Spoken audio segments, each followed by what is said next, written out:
Indrajit study point में आप सभी का स्वागत है। हम पढ़ रहे हैं एनसीईआरटी क्लास 9 अध्याय 1 फ्रांसीसी क्रांति भाग 7, जिसमें हम पढ़ेंगे क्या महिलाओं के लिए भी क्रांति हुई। अवश्य हुई। महिलाओं के लिए महिलाएं ही क्रांति किया, एक महिला ने ही भागीदारी इसकी अपनाई थी। ये चित्र देखो आप, ये वर्साई की तरफ जा रही महिलाओं का चित्र है। यह चित्र 5 अक्टूबर 1789 की घटनाओं के कई चित्रों में से एक है। उस दिन महिलाएं पेरिस से वर्साई जा रहे थे, जाकर राजा को अपने साथ लेकर लौटी थी। राजा को अपने साथ लेकर आई। महिलाएं शुरू से ही फ्रांसीसी समाज में इतने अहम परिवर्तन लाने वाली गतिविधियों में सक्रिय रूप से शामिल थी, और जितने भी परिवर्तन हुए थे उसमें महिला भी शामिल थी। उन्हें उम्मीद थी कि उनकी भागीदारी क्रांतिकारी सरकार को उनका जीवन सुधारने हेतु ठोस कदम उठाने के लिए प्रेरित करेगी। तीसरे एस्टेट में जितने भी महिला आती थी, अधिकांश महिलाएं जीविका निर्वाह के लिए काम करती थी, मतलब अपना रोजी रोटी चलाने के लिए ही काम करती थी। वे सिलाई बुनाई, कपड़ों की धुलाई, सिलाई बुनाई उस समय भी चलता था, सिलाई बुनाई कपड़ों की धुलाई करती थी। बाजारों में फल फूल सब्जियां बेचती थी, अथवा संपन्न घरों में घरेलू काम करती थी। इतना ही काम था महिलाओं के लिए। बहुत सारी महिलाएं वेश्यावृत्ति, जो कोठा होता है, वेश्यावृत्ति करती थी, अपने शरीर को बेचती थी। अधिकांश महिलाओं के पास पढ़ाई लिखाई तथा व्यवसायिक प्रशिक्षण के मौके नहीं थे, और अधिकांश महिला जो थी पढ़े लिखे नहीं थे, इसलिए उनको व्यापारिक प्रशिक्षण नहीं मिला था। केवल कुलीनों की लड़कियां, जितने भी राजाओं की लड़कियां अथवा तीसरे एस्टेट के धनी परिवारों की लड़कियां ही कॉन्वेंट में पढ़ पाती थी, क्योंकि कॉन्वेंट में पढ़ने के लिए पैसा चाहिए। कॉन्वेंट मतलब प्राइवेट स्कूल में पढ़ने के लिए बहुत ज्यादा धन चाहिए। इसके बाद उनकी शादी कर दी जाती थी। कामकाजी महिलाओं को अपने परिवार का पालन पोषण भी करना पड़ता था, जैसे खाना पकाना, पानी लाना, लाइन लगाकर पाव रोटी लाना। लाइन लगकर पाव रोटी वहां पर मिलता था ना, तो लाइन लगाकर पाव रोटी को लाना, बच्चों की देख रेख आदि करना। उनकी मजदूरी पुरुषों की तुलना में बहुत कम थी।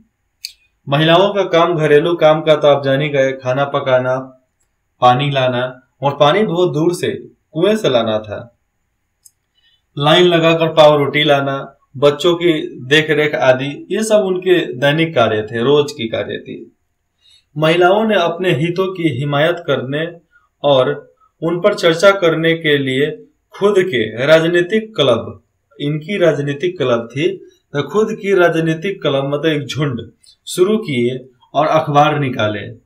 फ्रांस के विभिन्न नगरों में महिलाओं के लगभग 60 क्लब अस्तित्व में आए, और 1789 में 60 क्लब मतलब 60 क्लब अस्तित्व में आ गए। उनमें ये क्रियाकलाप है जो आपको मैं बताता हूं। चित्र 12 कौन है? यही चित्र 12 है। तो चित्र 12 में अंकित औरतों, जो औरत दिख रही हैं, उनकी क्रियाओं जो कर रही हैं, कहाँ जा रही है? वर्साई जा रही हैं। उनके हाव भाव एवं उनके हाथ की वस्तुओं को वर्णित करें, विवरण दें उनका, कि वो क्या क्या लेकर जा रही हैं, कहाँ जा रही हैं। गौर से देखें कि क्या वे सभी एक ही सामाजिक धर्म की लगती हैं। गौर से देखने के बाद मालूम चलेगा। चित्रकार ने इस आकृति में इन प्रतीकों के शामिल, मतलब इनका जो प्रतीक है उसको शामिल किया है। इन प्रतीकों के क्या मायने हैं? अब घोड़ा पर भी देखोगे तो कुछ ना कुछ दाग लगा हुआ है। क्या महिलाओं को देखकर लगता है कि वे सार्वजनिक रूप से वही कर रही हैं जिसकी उसे उम्मीद की जा सकती थी? क्या आप क्या सोच सकते हैं उसके बारे में? चित्रकार महिलाओं के साथ है, और जो चित्रकार है वह भी महिलाओं के साथ है। क्या उनके विरोध में खड़ा है? कक्षा में अपनी राय पर विचार विमर्श कीजिए, और अपने क्लास में दोस्तों से बात करो, पका डालो दोस्तों को। जितना पकाओगे उतना ही सीखोगे। और जो तुमसे तेज है पढ़ने में उसको तो और पकाओ, उससे बोलो, उसे बोलने पर मजबूर कर दो। वो जितना बोलेगा तुमको डायरेक्ट दिमाग में जाएगा वो। अब देखिए उनमें the society of revolutionary and Republican women सबसे मशहूर क्लब था। वहां का एक सबसे मशहूर क्लब का नाम याद रखो, the society of revolutionary and Republican women. याद रहेगा, छोटा नाम है, ज्यादा बड़ा नहीं है। सबसे मशहूर क्लब था। उनकी एक प्रमुख मांग यह थी कि महिलाओं को पुरुषों के समान राजनीतिक अधिकार प्राप्त होने चाहिए। मतलब महिलाओं को भी पुरुषों के, मर्दों के बराबर में हमको भी राजनीतिक अधिकार चाहिए। महिलाएं जितने भी थी इस बात से निराश हुई कि 1791 के संविधान में उन्हें निष्क्रिय नागरिक का दर्जा दिया गया। मतलब उनकी नागरिकता का दर्जा ही नहीं दिया गया संविधान में। महिलाओं ने मताधिकार, असेंबली के लिए चुने जाने तथा राजनीतिक पदों की मांग रखी कि हमें भी चाहिए। वोट देने का अधिकार, वोट डालने का अधिकार, वोट लेने का अधिकार, असेंबली में जाने का मतलब अधिकार, असेंबली में चुने जाने का अधिकार, राजनीतिक पदों पर अपनी मंजूरी दर्ज करने का अधिकार, सब चाहिए उनको। उनका मानना था कि तभी नई सरकार में उनके हितों का प्रतिनिधित्व हो पाएगा। पारंपरिक वर्षों में क्रांतिकारी सरकार ने महिलाओं के जीवन में सुधार लाने वाले कुछ कानून लागू किए। सरकारी विद्यालयों की स्थापना के साथ ही सभी लड़कियों के लिए स्कूली शिक्षा को अनिवार्य कर दिया गया, अनिवार्य बना भी दिया गया उसी समय से।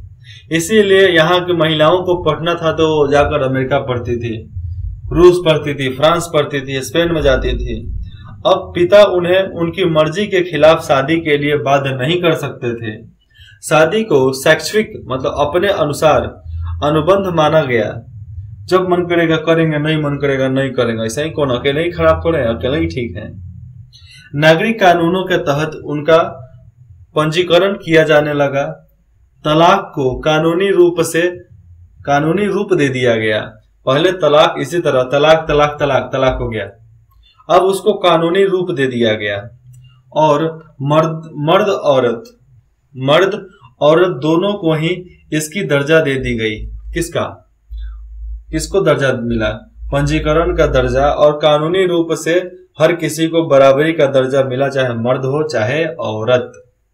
अब महिलाएं व्यवसायिक प्रशिक्षण ले सकती थी, अब बिजनेस करने के बारे में पढ़ सकती थी, कलाकार बन सकती थी और छोटे मोटे व्यवसाय चला सकती थी। उनको आजादी मिल गई अब, क्योंकि लड़ोगे तो ही तो आजादी मिलेगा ना।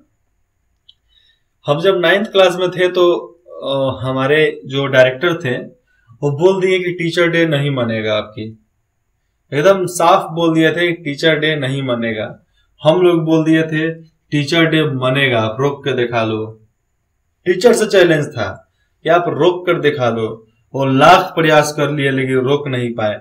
हम लोग उस दिन टीचर डे मनाए ही, लेकिन 10th क्लास में हम लोग नहीं मनाए, क्योंकि एक साल हम मनमानी कर रहे हैं तो एक साल टीचर को भी मनमानी करने देना चाहिए।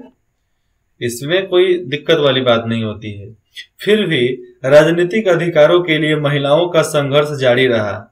आतंक राज के दौरान सरकार ने महिला क्लबों को बंद करने और उनकी राजनीतिक गतिविधियों पर प्रतिबंध लगाने वाला कानून लागू किया। कई जानी मानी महिलाओं को गिरफ्तार कर लिया गया और उनमें से कुछ को फांसी पर चढ़ा दिया गया। अब देखो, जब सरकार बदली 1791 में, तो जितने भी राजनीतिक अधिकार थी और जितने भी महिलाएं थी जो संघर्ष जारी रखना चाहती थी, आतंक राज का जब दौर चला 92 से 93 के दौरान, उन क्लबों को बंद करने का फरमान जारी हो गया, आदेश जारी हो गया। और राजनीतिक गतिविधि करते हुए जितने भी महिला पकड़ी गई, एक कानून तो लागू हो ही गया कि राजनीतिक गतिविधियों पर प्रतिबंध लगाना अनिवार्य है, कानून बन गया। और जितने भी महिला थी जो राजनीतिक दल में थी, उनको गिरफ्तार करके फांसी पर लटका दिया गया। मताधिकार और सम्मान वेतन के लिए महिलाओं का आंदोलन अगली सदी में भी अनेक देशों में चलता रहा। और मताधिकार मतलब वोट देने का अधिकार और समान वेतन पुरुषों और महिलाओं का, इसके लिए अलग अलग क्षेत्रों में भी आंदोलन चलते रहा। चाहे कोई भी देश हो, उनका आंदोलन चालू रहा। मताधिकार का संघर्ष 19वीं सदी के अंत एवं 20वीं सदी के प्रारंभ तक अंतर्राष्ट्रीय मताधिकार आंदोलन के जरिए जारी रहा, हर चीज के अनुसार जारी रहा। क्रांतिकारी आंदोलन के दौरान फ्रांसीसी महिलाओं की राजनीतिक सरगर्मियों को प्रेरक स्मृति के रूप में निंदा रखा गया, मतलब उनको एक तरफ से जिंदा रखा गया। जितने भी फ्रांसीसी महिलाओं की राजनीतिक सामग्रियां थी उनको जिंदा रखा गया है। किसके रूप में? एक प्रेरक स्मृति के रूप में, मतलब एक तरह से ऐसे मोटिवेशन के तौर पे रखा गया जिससे लोग प्रेरणा ले सके, उससे सीख सके। उसको मतलब एक तरह से म्यूजियम में सजा कर रखा गया कि ये हमारे रानी थी, ये हमारे रानी का कार्य है, ये हमारे रानी द्वारा हुआ, ये हमारे आंदोलनकारियों के द्वारा किया गया।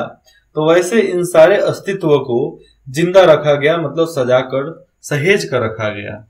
अंततः सन 1946 में फ्रांस की महिलाओं ने मताधिकार हासिल कर लिया और 1946 में महिलाओं ने मताधिकार मतलब वोट देने का अधिकार हासिल कर लिया। इतने लंबा लड़ाई लड़ने के बाद 100-150 साल की लड़ाई चली तब। ये देखो स्रोत च, क्रांतिकारी महिला जिसका नाम था ओलोम्प दे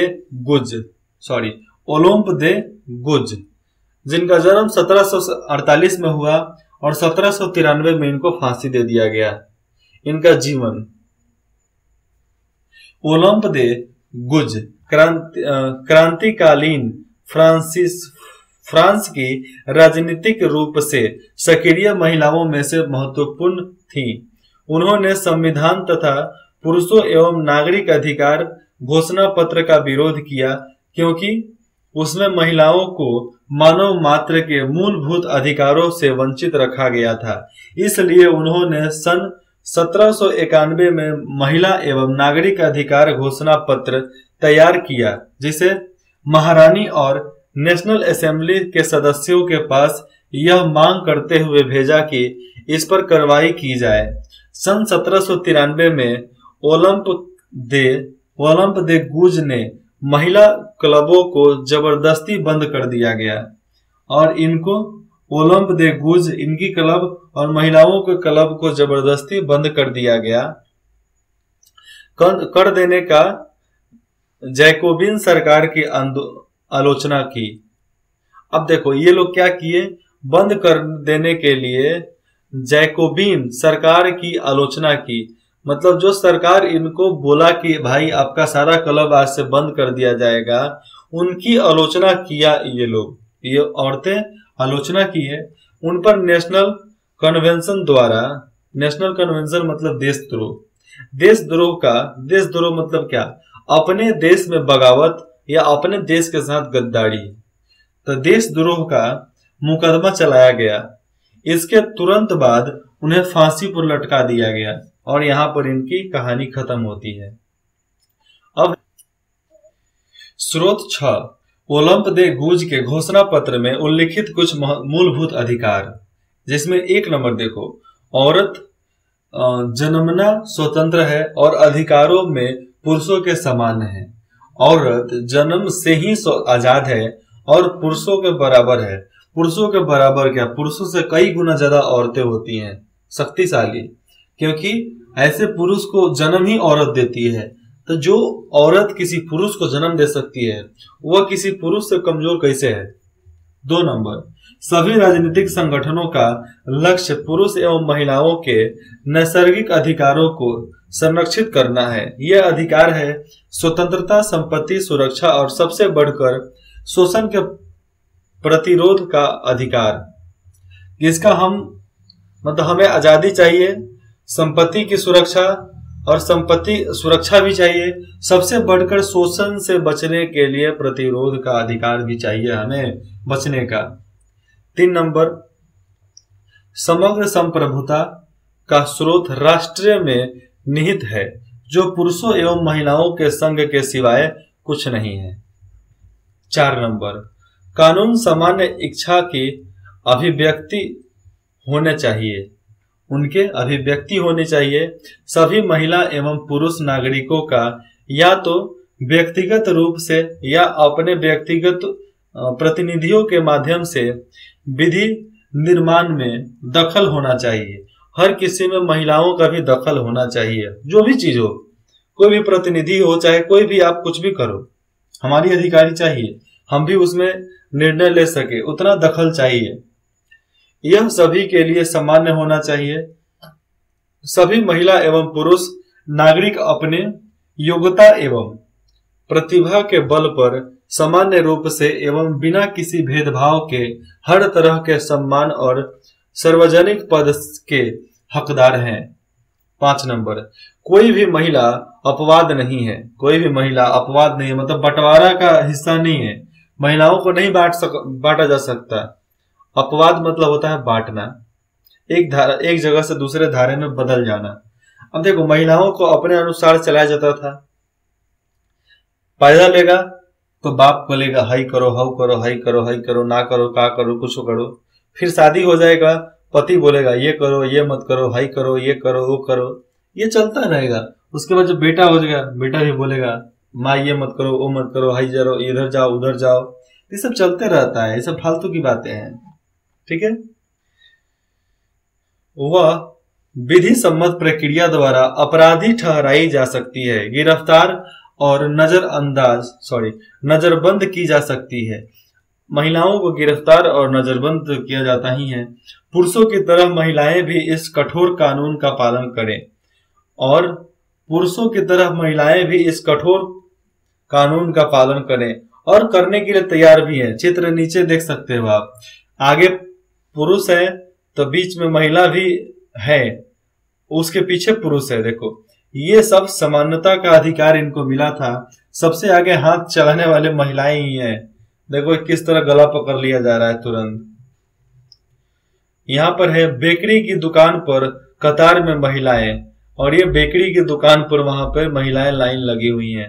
स्रोत सन 1793 में जैकोबिन राजनीतिज्ञ समेत ने इन आधारों पर महिला क्लब को बंद करने के निर्णय को उचित ठहराया। क्या था? क्या प्रकृति ने घरेलू कार्य पुरुषों को सौंपा है? क्या प्रकृति ने बच्चों को दूध पिलाने के लिए हमें स्तन दिए हैं? नहीं।